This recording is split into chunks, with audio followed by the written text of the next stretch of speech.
together, a lot of those kind of moments would happen, but it would just be the two of us, and we weren't really good at dealing with them, so we'd be like trying to like pick it back up, and people would sometimes get right underneath the tables. They'd be so uncomfortable. They would be like, please let lightning strike us and end the misery that is you two. And we would be like, and if we were lucky, our mom would be in the audience, and she'd pick us up from our gigs, because we used to play after high school, and, oh thanks. We used to play after high school at a coffee shop. We had like a regular gig where I think we got, what, 20 bucks? 25 bucks? I think it was like 40. 40? Okay, 40, and a cookie or something at the end of the night.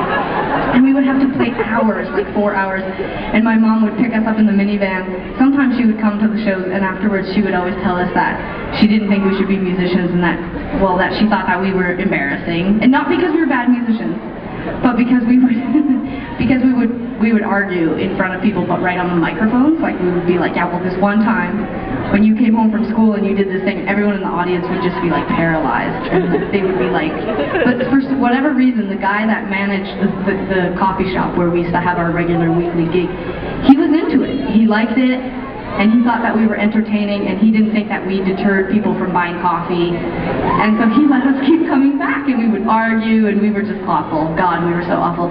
But those car rides after those Second Cup gigs, the coffee shop was called Second Cup, and those car rides with my mom, I mean, I would imagine myself flinging my mother's van door open and throwing myself out onto the road. It was misery.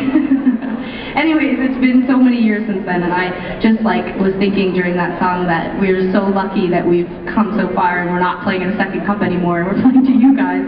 So I'm very happy. Because I think there was days where I believed my mom. I was like, I'm making my mom seem so mean now. She's our biggest supporter, but she does still sometimes watch YouTube videos of us and calls us and is like, "You're so embarrassing. Don't do that. This is going to be on YouTube. And don't talk about me. And don't talk with that voice when you do talk about me." She thinks I have a voice for her. But anyways, she'll probably watch a YouTube of this tonight and be mad at me. But I do love her, and she really is truly our biggest supporter. So because I've now just talked about her, I'm going to dedicate this song to my mother.